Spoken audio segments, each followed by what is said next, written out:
Yes, TEDxPatras.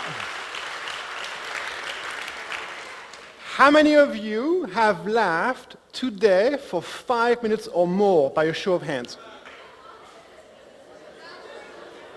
Nice. How many of you have laughed this week for at least 5 minutes or more by a show of hands? That's nice. Now to contrast this, how many of you have experienced stress for 1 hour or more this week by a show of hands? Look around. According to a recent research by the Gallup Institute, 8 out of 10 Americans experience stress in their everyday life, and Greece can't be very far behind. And yet we all know that, or should know, that stress is a silent killer, that is just too expensive to be left, to be ignored. So please take a deep breath and just laugh.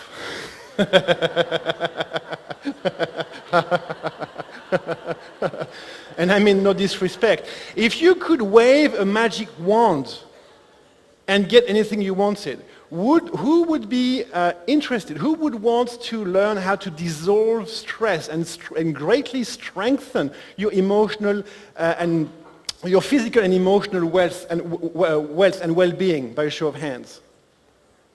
Well, here's my story, and this is exactly what I've done and what I believe you can do too.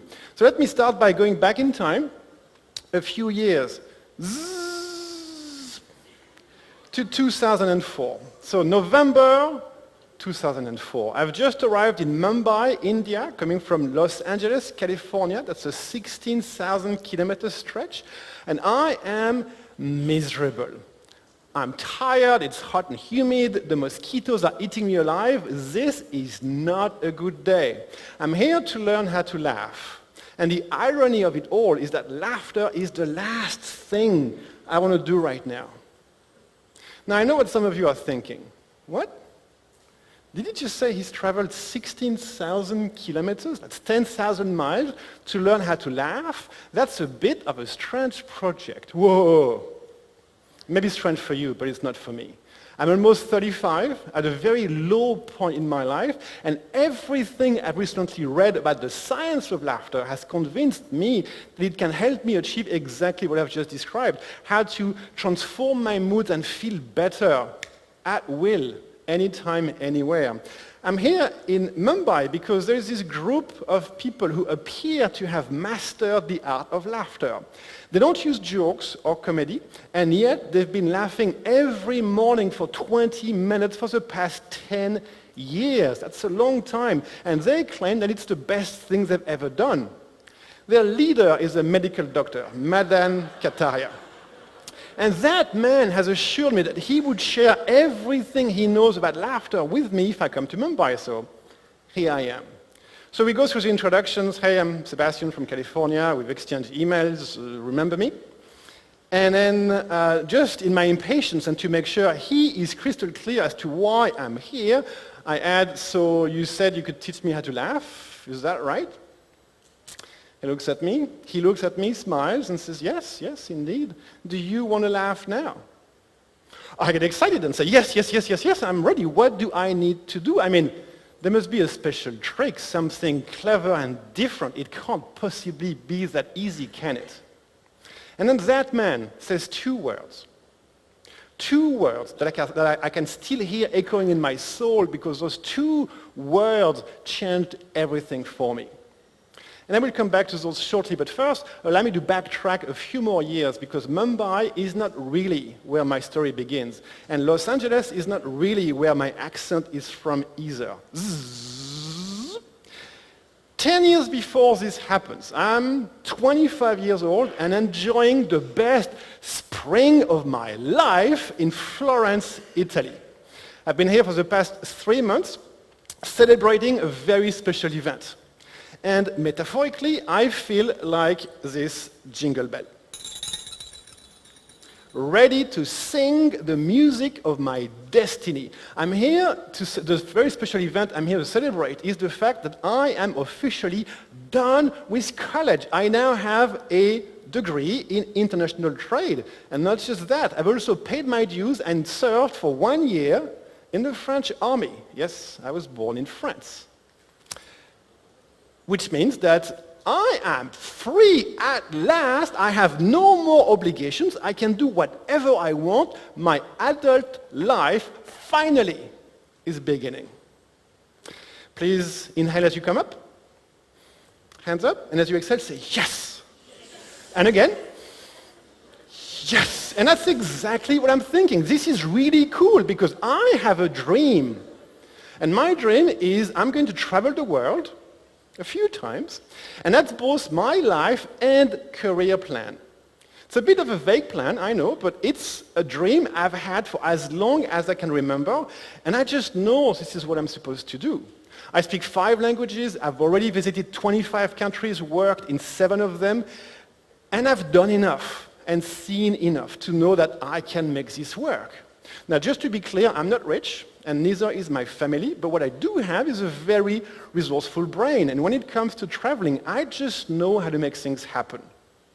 And one thing I'm very clear upon right now is that traveling without money is not fun. So, what to do? So, to cut a long story short, I decided to start a business in England with 2 friends. The 3 of us are smart, bold, ambitious, and most importantly, we have a clever business idea. And that we believe will work. And if it does, then we will sell that business within 3 years for £3 million. Walking away with just about $1 million each. We've done the math, and we believe it's possible. And if and when that happens, then I will be the happiest man on the planet doing traveling things I would never be able to afford otherwise. Something deep within me doesn't really like the idea of being locked up in a box of glass and concrete for 3 years or more.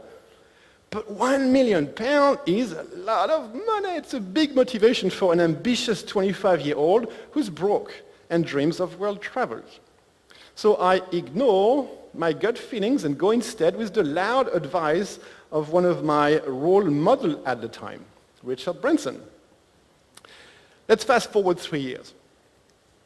In 1998, our business is flourishing. We've caught the dot-com bubble right at the beginning, and it's the ride of a lifetime. For those of you who weren't there, think of the recent cryptocurrency bubble. We work as much as we want, with who we want, and at the price that we want. We're not a big business yet, but we already have 30 full-time employees, a pipeline filled with big clients, and a clear path for growth ahead of us. Something in my personal life, however, it's a different picture. There's been so much happening so fast and all the time for the past 3 years that I have slowly become addicted to stress, which is a different way of saying that depression is now almost always around the corner for me. And not just that, I've also allowed myself to be convinced that £1 million is not enough. I mean, why such a lack of ambition? What I really need is 10, because with that kind of money, I will never have to work again, like never in the history of forever. Am I blind? It's working. This is just a matter of time. I need to stay. I'm not blind, but I'm very confused, because all I really want to do is travel. But £10 million, man, that's a lot of money. And once again, yes. I let money blind me again, and I decide to stay. So let's fast forward 3 more years. In 2001, business couldn't be better. We now have 80 employees and cash is rolling in. But now something is really wrong with me and I can't ignore it anymore. I eat excessively.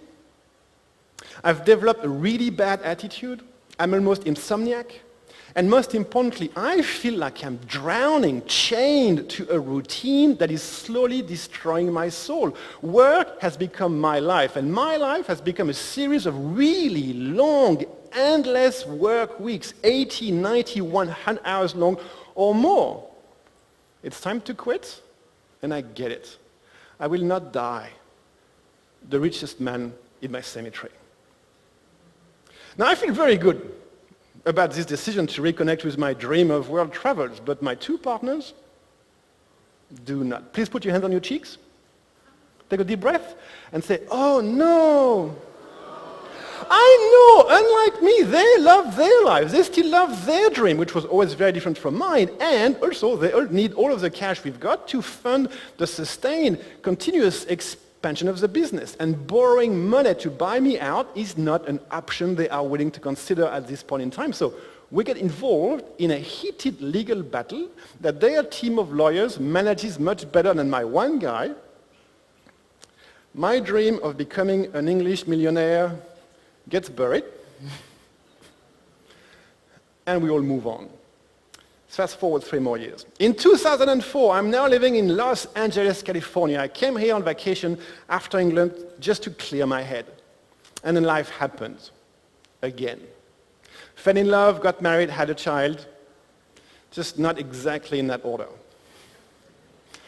We had a child, then we got married. Life was great at the beginning, but life is not a long and calm river. Eventually, sadly, the marriage ended.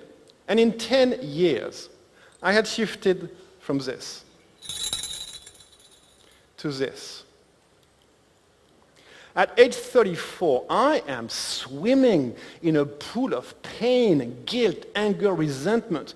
I feel like I've just experienced 2 major failures, first in my professional and then in my personal life. I know it's all in my head, and yet I am stuck in that place where the eyes can't see, and I need something, anything to get me out of it. And the answer came in the mail.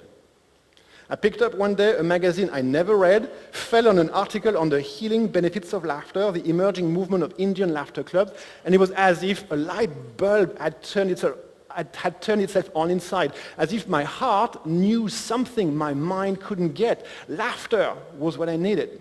And with this said, let's go back to the hot and humid Mumbai I told you about earlier. But hang on. Zzz. And the 2 words that changed everything for me. Now, would you like to know what they were? Do you want to laugh now? Ready? Go. Please laugh.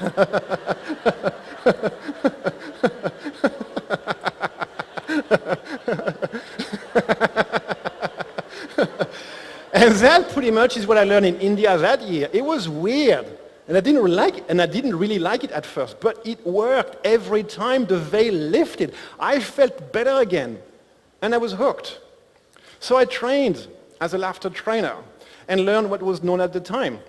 And then set on a lifelong journey of deepening that knowledge. And I started to share what I learned with people around me in Los Angeles at first, then Southern California, then across the US. And slowly but surely, I and we as a growing laughter community started to attract a lot of attention. And I mean a lot. Ground was fertile. People loved it. So I expanded my laughter activities into Western Europe, Eastern Europe. I brought laughter therapy to Russia the first time in 2008. Then Pacific region, Australia, Mexico, South America. This is a map of where my laughter travels have taken me so far. That's over 1 million kilometers, and that's just in the past decade. Can you please take a deep breath and say, wow. I know. And if it was just that, that'd be great. But there is more. Actually, just as a side note, I'm not implying that I'm the man who put laughter therapy on the face on the planet. I'm not. There's an army of us. I'm just one of the most active. After years of much study and practice, I created my own method called Laughter Wellness, and it's now taught on 6 continents in a great variety of settings, from the world of healthcare, because doctors and nurses need to lighten up as much as their patients, to the world of aged care, because seniors need and love this, and impact is nothing short of amazing. From the world of education, because happier teachers lead to happier classrooms, to the world of corporate wellness at large, because laughter, the way we use it, is a most impactful way to create, sustain, and develop what we have of most precious in life and in business, which is called attitude. Now, what we share is best summarized by the sound of this jingle bell. and the message that comes with it. There's a tremendous amount of positive energies that we all have direct access to right beneath our body and mind. And laughter is a great way to tap into them, but it's not a process of adding things, stuff, people into your life. It's the opposite. It's a process of letting go of what shouldn't be there in the first place, that breaking those from free expression. I'm not claiming that laughter is a miracle cure, but it did save my life, and that of many other people I don't have time to talk to you about. Talking of which, I'd love to tell you more about my laughter peace project in the Middle East. This was Israel. And this was Palestine last year, so I'm not going to talk to you about that because time is short. But maybe the next TEDx, and if Big Ted wants to invite me, I could. Let's just say that there are now regular laughter wellness classes being taught there. Change will not happen from the top down, but from the bottom up. If something is to be, it's up to me and you and us. And it may not be much, but it's something, and it's on the ground. So some of you may have wondered why there was a heart on the map I just showed you earlier. Well, that's because I only have one true love, and that's where we met. Raquel is a master trainer in performing arts. She came to a laughter wellness teacher training I offered in Ecuador in 2012. It was love at first sight. We got married in 2015. That's Raquel. Number 2 on that picture is my son, Julian, who's been traveling with me every summer since he was 10 and with us now. And sometimes I wonder, where would I be? What would have happened to me if I had stayed in England? Now, on the good side, most likely I would be a multi-millionaire. My 2 ex-partners are. But at what price? Is chasing what you don't really want really more important than health and happiness? Actually, what are you chasing right now? And is it what you really, really want? How much is this costing you? And is it worth it? So there's a question I would like to ask those among you whose life is not 100% coherent with what you truly believe in. What do you think is going to happen to you tomorrow if you don't work on it today? In my life, I can't tell you this was an easy process. It was not. But it was very much worth it. So, how many of you who here would like to accept a simple challenge that can greatly improve the quality of your life, physical and emotional well-being, by a show of hands? And this is a time of commitment. What do you really, really want? The challenge is very easy. It's an invitation to ask yourself simple questions on a regular basis, if not daily. Number 1, do I want to be right or do I want to be happy? Learn to let go, and you'll find that laughter is greatly helpful in that process. There's no need to fight every battle. Choose your battles wisely. They are not all worth fighting. Number two, what do I want to choose in my life today? What do I want to create in my life today? Choose your emotional state. Choose your emotional reality every day. What do I, want to create in my life today? Of course, this won't happen every day. The flip side of the question is, how did I create this? It can be a hard question to ask, but I will argue that life doesn't happen to us, but always for us. There's always a blessing somewhere, but sometimes we have to look for it. And 3 and last, how coherent is my life today with what I truly believe in? Never lose track of your values. Those are the guiding lights in your life. And we all know that driving in pitch dark or with your eyes closed is a bad idea.